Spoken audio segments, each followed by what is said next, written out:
আসসালামু আলাইকুম ওরহমাতুল্লাহ। আচ্ছা, মাঝে মাঝে কি আপনার এমন হয় না যে সবাই আপনাকে ভুল বুঝছে? আপনার খুব কাছের মানুষগুলো আপনাকে মিথ্যা অপবাদ দিচ্ছে, অথচ আপনি আপনার জায়গায় একদম ঠিক আছেন। আপনার খুব ইচ্ছে করছে চিৎকার করে সবাইকে সত্যিটা বুঝিয়ে বলতে, আর ঝগড়া করে নিজের জিদ প্রমাণ করতে। কিন্তু বিশ্বাস করুন, ঠিক সেই মুহূর্তেই ইসলামের সবথেকে বড় শিক্ষা হলো চুপ থাকা। আর আজকের ভিডিওতে আমরা কথা বলবো নীরবতা বা চুপ থাকার সেই অলৌকিক শক্তি নিয়ে, যা আমাদের নবীজি সাল্লাল্লাহু আলাইহি ওয়াসাল্লাম আমাদেরকে শিখিয়েছেন। এমনকি তা জানলে আপনার জীবনের কঠিন পরিস্থিতি অনেক সহজ হয়ে যাবে। অবশ্যই সম্পূর্ণ ভিডিওটি দেখবেন, কারণ ভিডিওর শেষে এমন একটি কথা বলবো যেটা শুনলে আপনার আর কারো প্রতি কোনো অভিযোগ থাকবে না। আমরা মনে করি যে গলার জোরে সবচাইতে বেশি তর্কে জিততে পারে সেই হয়তো সবচেয়ে বেশি শক্তিশালী। কিন্তু আমাদের প্রিয় নবী সাল্লাল্লাহু আলাইহি সাল্লাম বলেছেন, যে ব্যক্তি আল্লাহর উপর পূর্ণ বিশ্বাস রাখে সে যেন ভালো কথা বলে নয়তো চুপ থাকে। আর আপনি কি কখনো ভেবে দেখেছেন কেন নবীজি চুপ থাকাকে এত গুরুত্ব দিয়েছেন? কারণ যখন আপনি চুপ থাকেন তখন আপনি আপনার নিজের নফস বা অহংকারকে নিয়ন্ত্রণ করেন। আর যখন আপনি তর্কে জড়ান তখন শয়তান সেখানে জয় করার চেষ্টা করে। আমাদের নবীদের জীবনের দিকে তাকিয়ে দেখুন। এমনকি হযরত মারিয়াম আলাইসাল্লামের কথা একবার ভেবে দেখুন। যখন তিনি তার কোলে শিশু হযরত ঈসা আলাইসাল্লামকে নিয়ে তার কওমের নিকট ফিরে আসছিলেন, তখন মানুষ তাকে কত রকমের নোংরা অপবাদ দিয়েছিল, এমনকি তার চরিত্র নিয়ে কত রকমের কথা বলল। কিন্তু আল্লাহ তাআলা তাকে নির্দেশ দিয়েছিলেন, হে মারিয়াম, তুমি তাদেরকে বলো আমি আল্লাহর জন্য রোজা বা নীরবতা পালন করছি। আজ আমি কারো সাথেই কোনো কথা বলবো না। সূরা মারিয়াম। একটু ভেবে দেখুন তো, হযরত মারিয়াম আলাইহিস সালাম নিজের ইজ্জত বাঁচানোর জন্য কিন্তু কারো সাথেই কোনো ঝগড়া করেননি, বরং তিনি চুপ ছিলেন, কারণ তিনি জানতেন তার হয়ে তার রব জবাব দিবেন। আর কি হলো, ঠিক সেই মুহূর্তেই দোলনা থাকায় শিশু হযরত ঈসা আলাইহিস সালাম অলৌকিকভাবে কথা বলে উঠলেন এবং তার মায়ের পবিত্রতার সাক্ষ্য দিলেন। সুবহানাল্লাহ। আর এটাই হচ্ছে চুপ থাকার সবচাইতে বড় শক্তি। যখন আপনি আল্লাহর ওপর ভরসা করে চুপ থাকেন, তখন আল্লাহ আপনার জন্য আসমান থেকে কোনো না কোনোভাবে সাহায্যের ব্যবস্থা করে দেন। আর আপনার সাথে যখন কেউ অন্যায় করে তখন আপনার ভিতরটা জ্বলে ওঠে, আর আপনি চান সাথে সাথেই তার জবাব দিতে। কিন্তু প্রিয় ভাই ও বোন আমার, আপনি যদি তখন চুপ থাকেন তার মানে এই নয় যে আপনি দুর্বল। আপনি যদি তখন তর্কে আরো জড়াতেন, তখন আপনিও হয়তো তার মতো আরো নিচু মন মানসিকতার হয়ে যেতেন। আপনি চুপ আছেন কারণ আপনি আপনার বিচারটা আরশের মালিকের হাতে ছেড়ে দিয়েছেন। ছোট্ট একটি গল্প বলি। এক সাহাবী নবীজি সাল্লাল্লাহু আলাইহি সাল্লামের পাশে বসা ছিলেন। তখন এক ব্যক্তি এসে সেই সাহাবীকে অকট্য ভাষায় গালিগালাজ করতে লাগলেন। সাহাবী তখন চুপ ছিলেন, আর নবীজি সাল্লাল্লাহু আলাইহি সাল্লাম মুস্কি হাসলেন। কিন্তু যখন সেই লোকটি অনেক গালিগালাজ সাহাবীকে করতে লাগলো, আর ঠিক তখনই সাহাবী একটি কড়া জবাব দিলেন। কিন্তু সেই মুহূর্তে নবীজি সাল্লাল্লাহু আলাইহি সাল্লাম সেখান থেকে উঠে গেলেন। সাহাবী তখন অবাক হয়ে জিজ্ঞেস করলেন, হে আল্লাহর রাসূল, আমি যখন চুপ ছিলাম তখন আপনি হাসছিলেন, আর আমি যখন জবাব দিলাম তখন আপনি কেন উঠে চলে আসলেন? নবীজি সাল্লাল্লাহু আলাইহি সাল্লাম তখন বললেন, তুমি যখন চুপ ছিলে তখন আসমান থেকে একজন ফেরেশতা তোমার হয়ে সেই লোকটিকে জবাব দিচ্ছিলেন।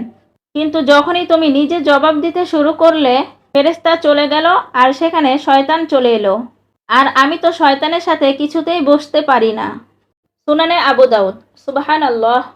প্রিয় ভাই ও বোনেরা, একবার ভেবে দেখুন, আমরা যখন মানুষের গালিগালাজের জবাবে চুপ থাকি, তখন ফেরেশতারা আমাদের হয়ে তাদেরকে জবাব দেয়। তাহলে আমরা কি সেই ফেরেশতার সাহায্য চাই না?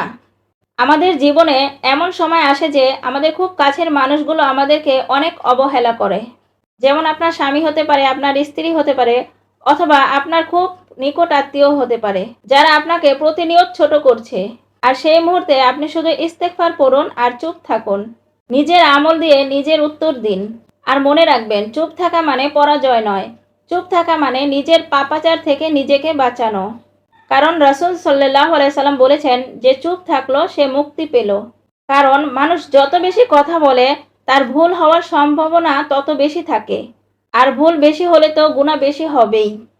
তাই আপনি যদি আপনার আখিরাত ঠিক করতে চান, তবে জিদকে নিয়ন্ত্রণ রাখুন।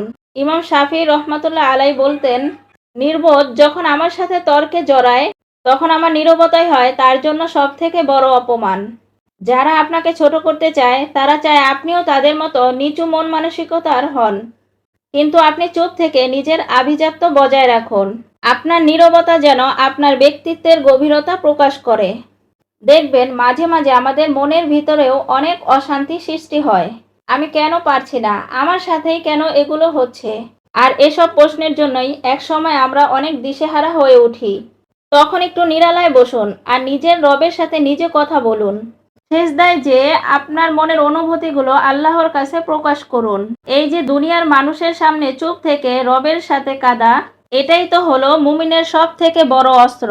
মনে রাখবেন, আল্লাহ কখনো কখনো আমাদের চারপাশের সব দরজাগুলো বন্ধ করে দেন, যাতে আমরা মানুষের উপর থেকে সব ধরনের আশা ছেড়ে দেই। আপনার এই একাকিত্ব, কেউ আপনাকে বুঝছে না, এগুলো কোনো শাস্তি নয়, বরং এগুলো হলো আল্লাহর এক বিশেষ নিয়ামত। তিনি চান আপনি মানুষের কাছ থেকে নিজেকে দূরে সরিয়ে শুধু তার সাথে সম্পর্ক তৈরি করেন। সবশেষে একটা সত্যি কথাই বলবো, যেটা আপনার পুরো জীবনটাই বদলে দিবে। চুপ থাকা মানে হলো নিজের সীমাবদ্ধতা স্বীকার করা এবং আল্লাহর অসীম ক্ষমতাকে বিশ্বাস করা। কারণ যে ব্যক্তি মানুষের সাথে তর্কে না যেয়ে চুপ থাকতে শিখে, আল্লাহ তার জন্য তার হৃদয়ে জান্নাতি প্রশান্তি ঢেলে দেন। আপনার এই নীরবতা যদি আল্লাহর সন্তুষ্টির জন্য হয়ে থাকে, তাহলে আপনি নিশ্চিত থাকুন, আল্লাহ তাআলা আপনাকে এমন সম্মান দিবেন যা দুনিয়ার কোনো মানুষ কোনোদিনই আপনার থেকে কেড়ে নিতে পারবে না। আর অপেক্ষা করুন আপনি সেই দিনের জন্য, যেই দিন আপনার হয়ে আপনার আমলনামা কথা বলবে। তাই নীরব থাকুন, ইবাদতে মগ্ন থাকুন এবং নিজের রবের উপর পাহাড় সমপরিমাণ অটুট বিশ্বাস রাখুন। যেখানে মানুষ আপনাকে শেষ করছে, সেখানে আল্লাহ তাআলা আপনাকে এমন এক সম্মান দিয়ে এমনভাবে উপরে উঠাবেন যে মানুষ কল্পনাও করতে পারবে না। তাই আল্লাহর উপর ভরসা রাখুন এবং বিশ্বাস করুন, নিশ্চয়ই আল্লাহ তাআলা আপনার হয়ে তাদের জবাব দিবেন। তাই আজ থেকেই মানুষের সাথে তর্কে যাওয়া থেকে বিরত থাকুন এবং রাসূল সাল্লাল্লাহু আলাইহি সাল্লামের সুন্নাহ অনুযায়ী জীবন পরিচালিত করুন। দেখবেন আল্লাহ আপনার সাথে আছেন, এমনকি শেষ নিঃশ্বাস পর্যন্ত আপনার সাথে থাকবেন। আল্লাহ তাআলা আমাদের সবাইকে সঠিক বুঝ দান করুন। সবাই ভালো থাকবেন, সুস্থ থাকবেন এবং ভিডিওটি সবাই শেয়ার করে দিবেন, চ্যানেলটি সাবস্ক্রাইব করে দিবেন। আসসালামু আলাইকুম ওয়া রাহমাতুল্লাহ।